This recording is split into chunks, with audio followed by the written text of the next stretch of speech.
Hello everyone and welcome back to my YouTube channel.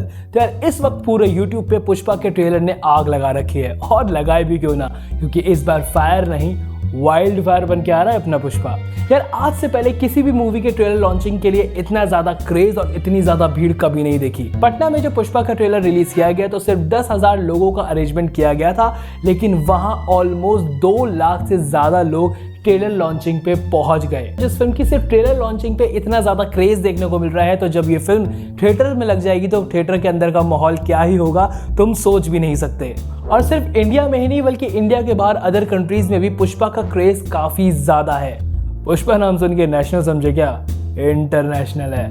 US में अब तक ये $1 मिलियन से ज्यादा प्री बुकिंग कर चुका है। ये फिल्म अभी रिलीज भी नहीं हुई है और उसने रिकॉर्ड तोड़ना शुरू भी कर दिया है। यूट्यूब पे अगर मैं इसके सभी लैंग्वेजेस के ट्रेलर के व्यूज की बात करूं तो अब तक 120 मिलियन से ज्यादा व्यूज पुष्पा के ट्रेलर्स को मिल चुके हैं, और 24 घंटे में सबसे ज्यादा व्यूज पाने वाला ये पहला तेलुगु ट्रेलर बन चुका है। इससे पहले ये खिताब महेश बाबू के पास था, लेकिन अब ये खिताब अल्लू अर्जुन के पास है। अगर मैं बात करूं ट्रेलर की, तो ट्रेलर इतनी सफाई से कट किया गया है कि पूरा ट्रेलर देखने के बाद भी फिल्म के प्लॉट के बारे में ज्यादा कुछ रिवील नहीं होता है, और ये इस ट्रेलर की सबसे अच्छी बात है। वरना रोहित शेट्टी की तरह हर कोई नहीं होता ना कि फिल्म के ट्रेलर में ही पूरी फिल्म की कहानी दिखा दी जाए। मुझे क्यों तोड़ा? और फिल्म के ट्रेलर को देख के साफ पता लग रहा था कि इस बार फिल्म का बजट वाकई 500 करोड़ तक पहुंचा होगा, क्योंकि हर एक शॉट हर एक फ्रेम इतना लार्ज स्केल पे शूट किया गया है कि देखने में वाकई मजा आता है। अगर आपने ट्रेलर को थोड़ा ध्यान से देखा है तो उसमें कुछ सीन्स ऐसे भी थे जिनको देख के काफी डिटेल्स हमें मिलती हैं। अगर आपने वो डिटेल्स मिस कर दी हैं तो फिर परेशान मत हो, क्योंकि मैंने कोई भी डिटेल मिस नहीं होने दी है। साले चील की निगाह मेरी। देखो, पुष्पा के पहली पार्ट के एंडिंग से एक बात तो साफ थी कि पुष्पा के सेकंड पार्ट में एक नहीं बल्कि उसके कई सारे दुश्मन होने वाले हैं, और उसकी एक झलक हमें ट्रेलर में भी देखने को मिलती है। एक सीन था ट्रेलर में जहाँ पे भंवर सिंह खड़ा हुआ है और साथ में वहाँ पे मंगल सीनू भी खड़ा हुआ है। अब देखा जाए तो मंगल सीनू भी एक स्मगलर है, क्रिमिनल है, और भंवर सिंह एक पुलिस वाला। अगर ये दोनों साथ में खड़े हैं तो इसका मतलब यही है कि इन दोनों ने पुष्पा को घुटनों पे लाने के लिए हाथ मिला लिया है, और इससे साफ पता लगता है कि भंवर सिंह इस बार अपना बदला लेने के लिए किसी भी हद तक जा सकता है, चाहे उसे एक क्रिमिनल से ही हाथ क्यों ना मिलाना पड़े। तो मतलब बात साफ है कि दुश्मन का दुश्मन दोस्त होता है। तो इस बार हमें भंवर सिंह बहुत ही खतरनाक दिखाया जाएगा, और ट्रेलर में भी कई जगह वो काफी ब्रूटल होता हुआ दिखाई दिया है। तो इस बार भंवर सिंह सिर्फ हमें एक पुलिस वाले के रोल में नहीं दिखेगा जो कि अपनी दायरे में रह के पुलिस की नौकरी कर रहा है, बल्कि वो अपना बदला लेने के लिए किसी भी हद तक जा सकता है। ये बात ट्रेलर से ही साफ हो गई है। अगर इसी सीन को थोड़ा सा और ध्यान से देखा जाए तो उनके आसपास वही लाल चंदन की लकड़ियों का पूरा माल पड़ा हुआ है, और जिस तरीके से भंवर सिंह वहां पे नाचता हुआ दिखाई दे रहा है, तो इसका मतलब साफ है कि उन्होंने या तो पुष्पा का कोई गोदाम पकड़ लिया है, पुष्पा का सारा माल जब्त कर लिया है, जिसका सेलिब्रेशन करता हुआ हमें भंवर सिंह वहां पे दिखाई दे रहा है। ये डिटेल तुमने नोटिस की थी? चील की निगाह मेरी। वही अगर मैं दूसरे सीन की बात करूं तो एक सीन है जहां पे किसी का फ्यूनरल चल रहा है और बहुत सारी भीड़ उस फ्यूनरल में आई हुई है, लेकिन अगर तुमने ध्यान दिया हो तो उस फ्यूनरल में जो लकड़ी लगी हुई है वो चंदन की लकड़ी है। तो मतलब बात साफ है कि इतनी लाल चंदन की लकड़ी फ्यूनरल में सिर्फ एक ही इंसान यूज कर सकता है, पुष्पा। तो या तो हमें इसमें पुष्पा के किसी बहुत ही करीबी की मौत देखने को मिलेगी, या तो पुष्पा की माँ हो सकती है, या फिर खुद शिवल्ली। एक बात तो साफ है कि इस फिल्म में रश्मिका का बहुत ही ज्यादा इंपॉर्टेंट रोल होने वाला है, और जो कि हमें ट्रेलर में भी कुछ सीन्स को देख के पता लग रहा है। हो सकता है कि इस फिल्म में उनका सेक्रीफाइस हमें दिखाया जाए, और अगर पुष्पा की माँ और शिवल्ली के साथ कुछ नहीं होता है तो फिर हो सकता है कि ये फ्यूनरल खुद पुष्पा का ही हो। ये क्या बात करता है यार?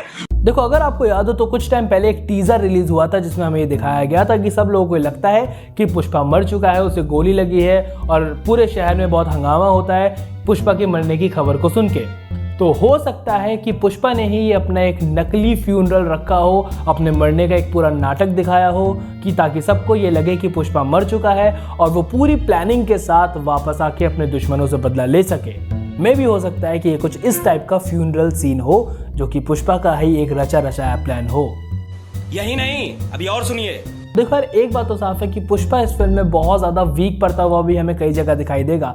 कई जगह वो हमें ट्रेलर में ही मार खाता हुआ दिखाई दे रहा है, और पुष्पा के इतने दुश्मन हैं ना कि इंडिया में बल्कि इंडिया के बाहर भी। एक सीन इस ट्रेलर में देखने को मिलता है कि वो जापान में कोई डील करने गया होता है, वही आधे नोट के साथ डील करने वाला उसका स्टाइल हमें साफ साफ ट्रेलर में दिख रहा है। लेकिन बाद में एक सीन ऐसा भी दिखता है जहाँ पे पुष्पा को उल्टा लटकाया गया है और वही आधा नोट उसकी जेब से गिरता हुआ हमें दिखाई दे रहा है। तो हो सकता है कि जापान के लोगों ने उसे डील करने के बहाने बुलाया होगा। और एक मिनट यार, वो मैं नोट गिरने वाली बात पे मीम लगाना तो भूल ही गया। चील की निगाह मेरी। हाँ अब ठीक है।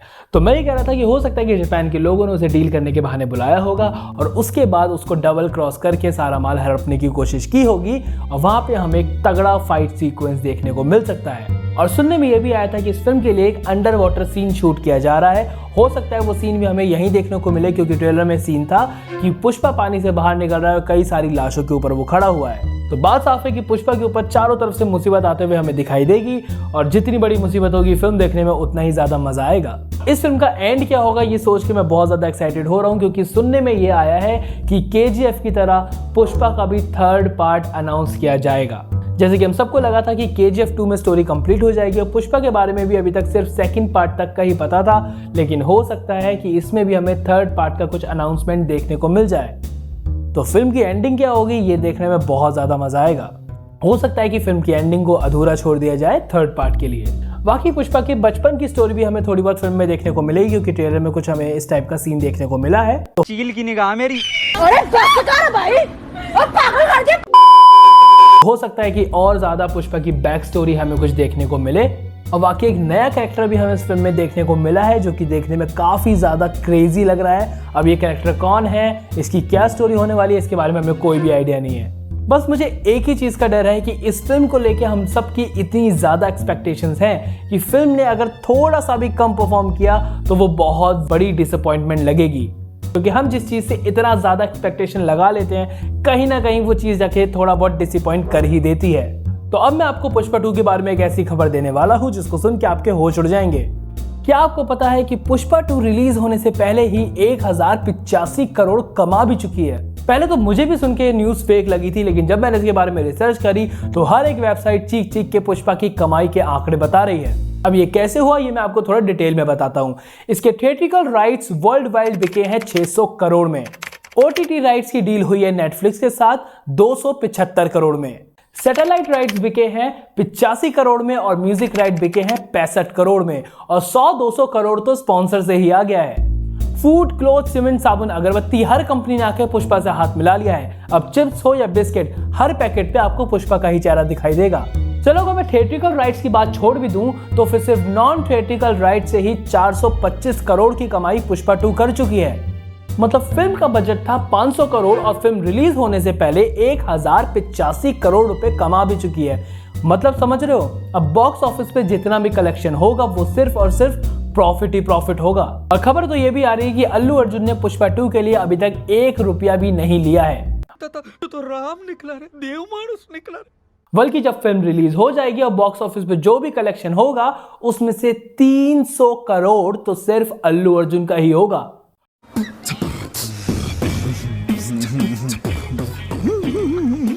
ओ भाई, मेरे को इसमें से 3 करोड़ भी मिल जाए ना तो बगुला बन के उड़ा उड़ा फिरूंगा मैं। भाई अगर अल्लू अर्जुन को 300 करोड़ पे किए जाएंगे ना तो अल्लू अर्जुन इंडिया के हाईएस्ट पेड एक्टर बन जाएंगे। और देखा जाए तो इसमें कुछ गलत भी नहीं है, क्योंकि अल्लू अर्जुन के अगर नाम से फिल्म 1000-2000 करोड़ कमा रही है तो उसमें 300 करोड़ तो अल्लू अर्जुन को दिए ही जा सकते हैं। So guys that's all. I hope आपको सारी डिटेल्स पसंद आई होगी। अगर वीडियो पसंद आई है तो शेयर करना, चैनल को सब्सक्राइब करना। बाकी मैंने डिस्क्रिप्शन में अपने इंस्टाग्राम आईडी का लिंक दे रखा है, वहाँ पे भी मैं कुछ इंटरेस्टिंग सी रील्स डालता रहता हूँ। बिल्कुल न्यू आईडी है तो वहाँ पे फॉलोअर्स की बहुत ज़रूरत है, प्लीज़ वहाँ जाके भी फॉलो करना। बाकी मिलता हूँ आपसे नेक्स्ट वीडियो में और भूलना मत कि साले चील की निगाह मेरी।